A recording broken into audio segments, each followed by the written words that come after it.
гэдэг бүгд найрамдах энэтхэг улсын Махабодhi темпл хэмээх газар.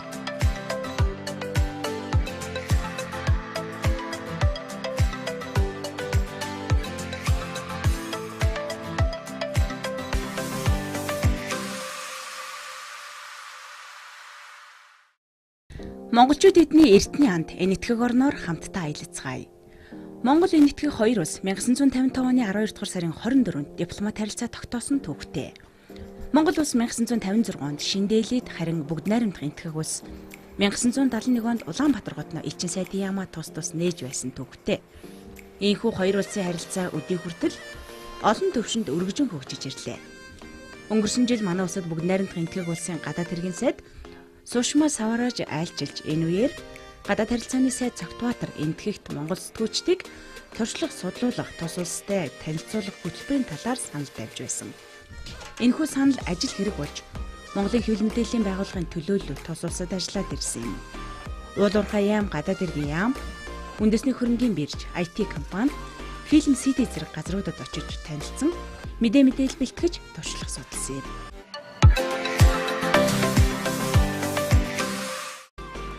Энэтхэгийн эдийн засаг санхүүгийн төв болсон Мумбай хотоос аялал эхэлсэн юм. Тус хотод очисон эхний газар бол Энэтхэгийн үндэсний хөрөнгийн бирж байлаа. Энэхүү биржийн явуулж байгаа үйл ажиллагаа цар хүрээгээр дэлхийд хоёрт эрмэлэгддэг юм. Хөрөнгийн бирж нь 1994 оноос хойш үйл ажиллагаа явуулж байна. Энэтхэгийн хөгжил цэцгэлтийн бахархал нь болж байдаг. Энэ хөрөнгийн биржээр олон улсын хөрөнгө оруулалтууд орж ирж байдаг.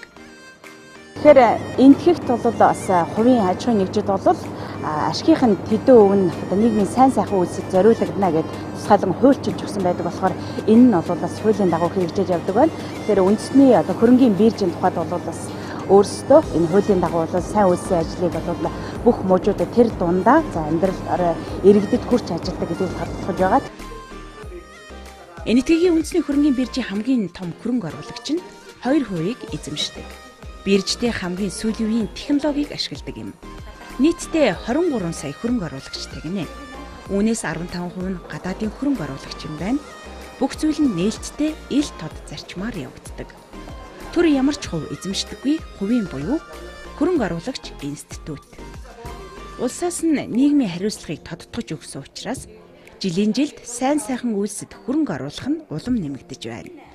Үндэсний хөрөнгийн биржийн сургуулийн өмнөх боловсрол Ахмад Настан ундны цэвэр усны чиглэлээр санхүүжилт хийж ирсэн.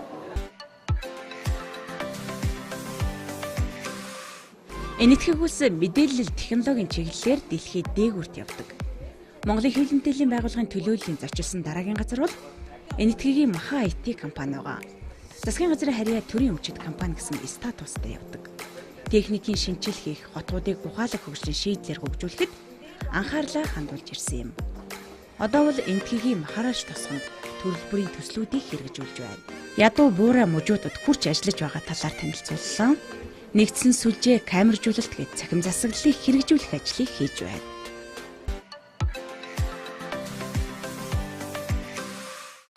Энэтхэг улс киногоор дэлхийд алдартай.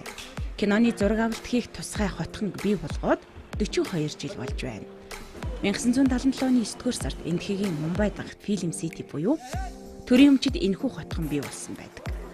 Улсын үйлдвэр гэсэн статустай явж ирсэн. За энд ихэнх киноны зураг авалтаа хийдэг. Сүм, цэцэрлэг, тусгайлсан зам, бурхан шүтэнгээд ер нь бүхий л орчныг бий болгож тогтчуулахад зориулан 60 өөр орчин продюсеруудыг өгддөг. Газрыг нөгдөг, харин тэд өөрсдөө орчноо бий болгон тогтчуулдаг. Тухайлбал Энэтхэгийн алдар жүжигчин Шаруханы 50 киноны зураг авалт энд хийгдсэн сонирхолтой мэдээлэл байна. Онлайнаар захиалга авдаг учраас дэлхийн хаанаас ч захиалга өгч хэдэн өдөр сараарч хамаагүй кино зураг авалтаа хийдэг байна. Анхудаа кинонд тоглож байна уу? Үгүй, энэ бол миний 2 дахь дүр. Кинонд ямар дүр бүтээж байгаа вэ? Сисар гэдэг маш сайн охины дүр бүтээж байгаа. Чи хэдэн настай вэ? Би 8 настай. Кинонд тоглох хэцүү байна уу? Ердөө ч хэцүү зүйл биш ээ. Эхний үед л жаахан хэцүү байсан. 3-4 сарын дараа дасаад их амархан санагддаг болсон шүү.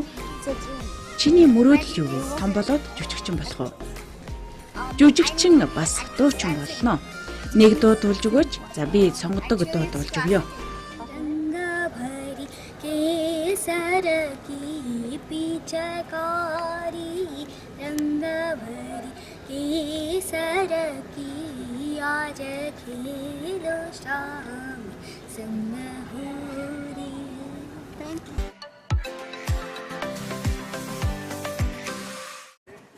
Фильм ситэд дотоодын киночид мөн гадныхан зураг авалт явуулахад яг адил тарифаар үйлчилдэг байна.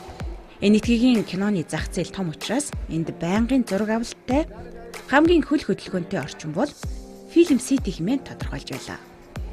Болливуудын кино зураг авалтын хамгийн том орчин бол энд гин.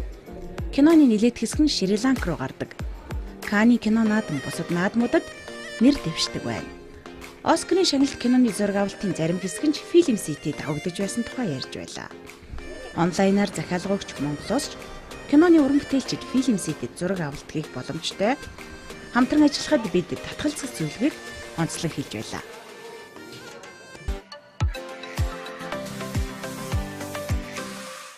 Энэ удаагийн аяллаа баг дараа нь Энэтхэгийн уулуурхай яманд очиж сан солилцсон мэдээлэл авлаа.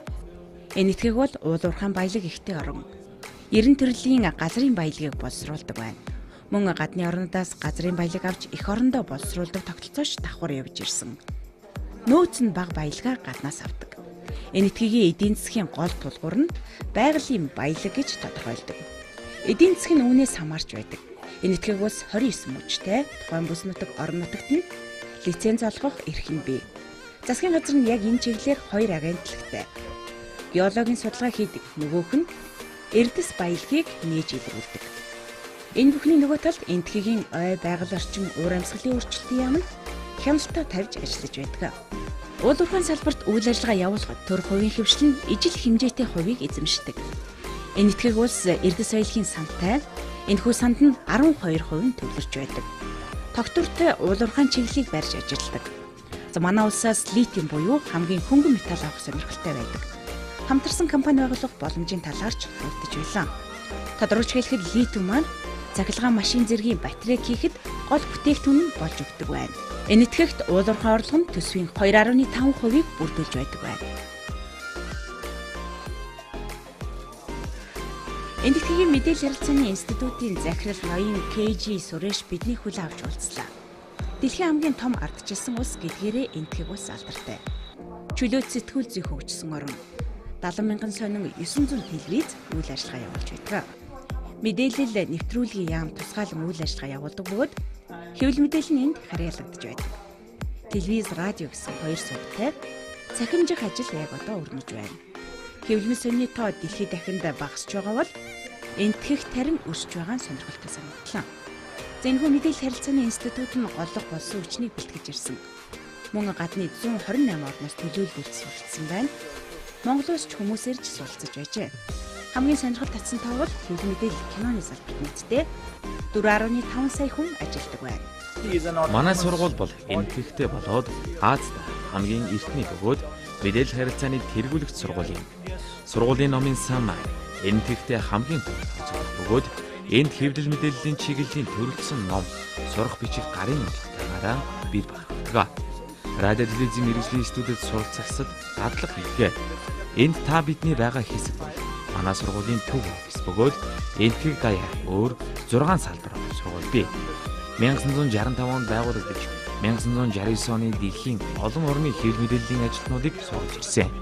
Дэлхийн 128 орны 16,000 гаруй суралцагч манай сургуулийг дүүргэжээ.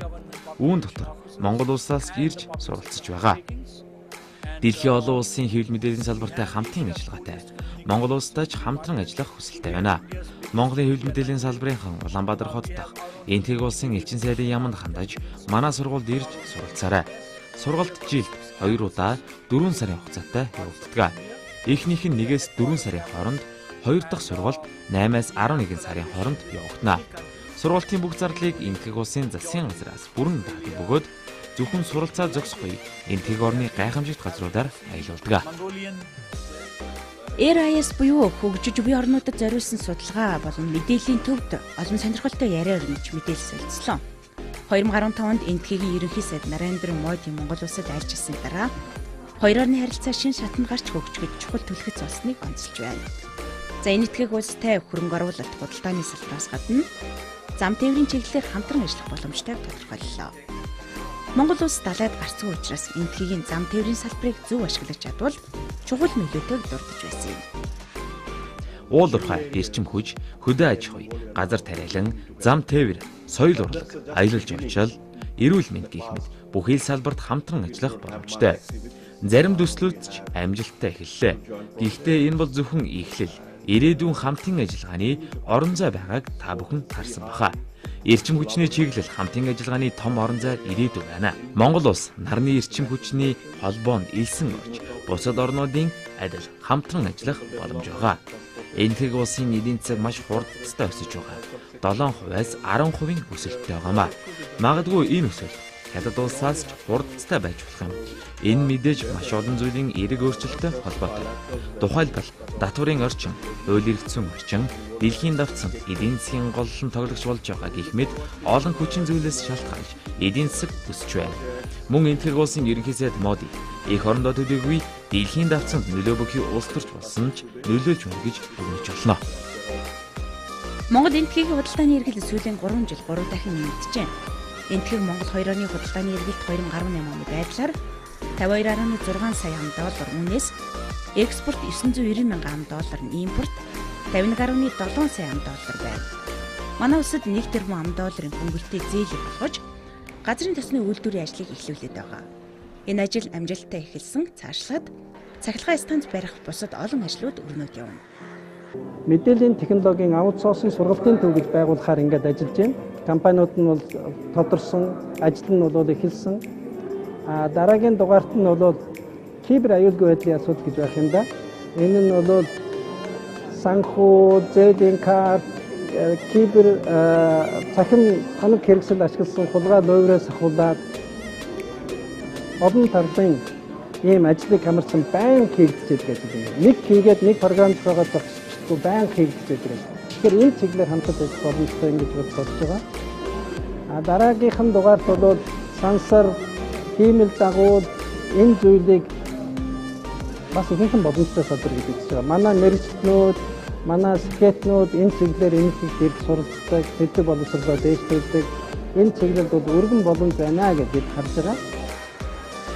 1987 оноос хойш манай улс энэтхэгт зарим боловсон хүчнээс сургаж ирсэн. Боловсролын салбарт ч харилцаа өргөн хүрээнд хөгжиж байгаа.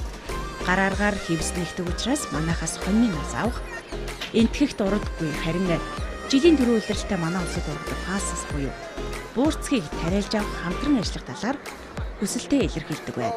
Монгол улсаас энэтхэг улсад суугаан онцлогуд бэрэрхэд элчин сайд Гамболд ийхүү мэдээлэл өгч байна. Монголчууд бид биеийнхээ хэрэгцээд уургийн ихэнхийг махнаас авдаг. Энэ халуун газар энэтхэгт бол буурцгнаас авдаг юм байна. Буурцг нь хүний биед шингэл сайтай, тариалсан газараа азотоор барьж өгдөг. Давхар ийм сайн талтай юм байна. Тэгэхээр бид нар бол хүнд хоол хэрэглэж, эргээд тэрэндээ түүрчээхээ оронд хоолныхоо хэрэглээ, эрүүл аж ахуй төрөх ёс илүү юм бодох юм бол эднийхээс энэ буурцг тариалдаг, буурцг хэрэглэдэг энэ аргыг суралцах хэрэгтэй юм байна. Тэр утгаараа бол бид хөдөө аж ахуйн салбарт хамтарч ажиллах хэрэгтэй юм байна гэж бодож байгаа. Манай улс бол жилдээ 69-оос 80 гаруй сая тонн малтай. Бид экспортод бүтээгдэхүүнээ нэмэгдүүлэх сонирхолтой. Тэгэхээр энэтхэгийн эмнэлгийн тоног хэрэгсэл хямдхан чанар сайтай. Тэгэхээр мал аж ахуйн салбарт халдварт өвчин, халдварт биш бус өвчнүүдийг ангаах, арилгахад бол энэтхэгийн эм чухал юм байна гэж бодож байгаа. Энэ бол том зах зээл. 2 орны худалдаа сүүлийн 3 жил 3 дахин нэмэгдсэн. Гэхдээ цаашаа нэмэгдэх боломжтой гэж бид харж байгаа.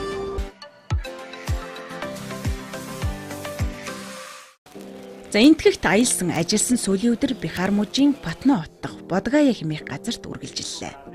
Дэлхийн өнцөг улан бүрээс өсгтэн олон хүрэлцэн ирдэг энэ ариун дагшин газар бол Бурхан багш гэхээр лэндүүрээ олсон газар гэдэг. Энэ газрыг тойроод болвол бас дэлхийн олон орны сүм хийдүүд үйл ажиллагаа явуулд юм байна. Бурхан багш нирван дүрийг үзүүлэх юм анандад хандаж ариун номын замаар итгэлтэй замлагч хүмүүсийн номын ирч хүч урам зориг бадраагч газруудыг тусгайлан айлдсан байдаг талаар судар номд бий. Дөнгөн хэмээх газар Говтан буюу Бурханы мэндэлсэн газар, Саранат буюу Бурхан багш номын хүрдийг эргүүлж эхэлсэн газар, Кушинар буюу Бурханы нирван дүрийг үзүүлсэн газар, Харин та бүхний харж байгаа энэ газар бол Бодгая буюу Бурхны төгс гэгээлэг болсон газрыг нэрлэдэг. Мөн Бурхны амьдралтай холбоотой бусад чухал газар орон нилээд байдаг бөгөөд Нирван дүрийг үзүүлснээс хойш сургаалыг дэлгэрүүлэх үйл ажиллагаатай холбоотой чухал онцлогтой газруудаж байдаг байна. Бодгая хэмээх энэ газар бол Бурхны утгыг олон гэгээрсэн газар гэгддэг. Энэ газар бол Энэтхэгийн Бихар мужийн Гайгаас өмнө зөвхт 6 миль орчимд байрладаг. Энэ газрын эргэн тойронд бунхан сүрлэг дурсгалын зохицлууд бий. Энд махбод сүм байдаг. Энэ сүм бол Бурхан багшийн гэгэрсэн эрхэм дэд үйлийн бэлэгдэл болдог дурсгал бөгөөд сүмийн баруун талд бод мод болон түүний гэгэрлийн хутгийг олтол босхгүй хэмээн хатуу тангарагд тавин сууж байсан улаан чулуу бий. Мөн Ашока хаан Бодгаяд айлчлан ирж байсан тухай тэмдэглэсэн гадны бичээсгээд түүхийн чухал үзүүрүүд байдаг. Ийхүү Эртний анд түүхийн урт удаан хугацаанд сайн хөршийн харилцаатай явж ирсэн Энэтхэг улсад зорчсон аялал ажил хэргийн энэ удаагийн томилолт гол зомог дүүрэн явж ирлээ.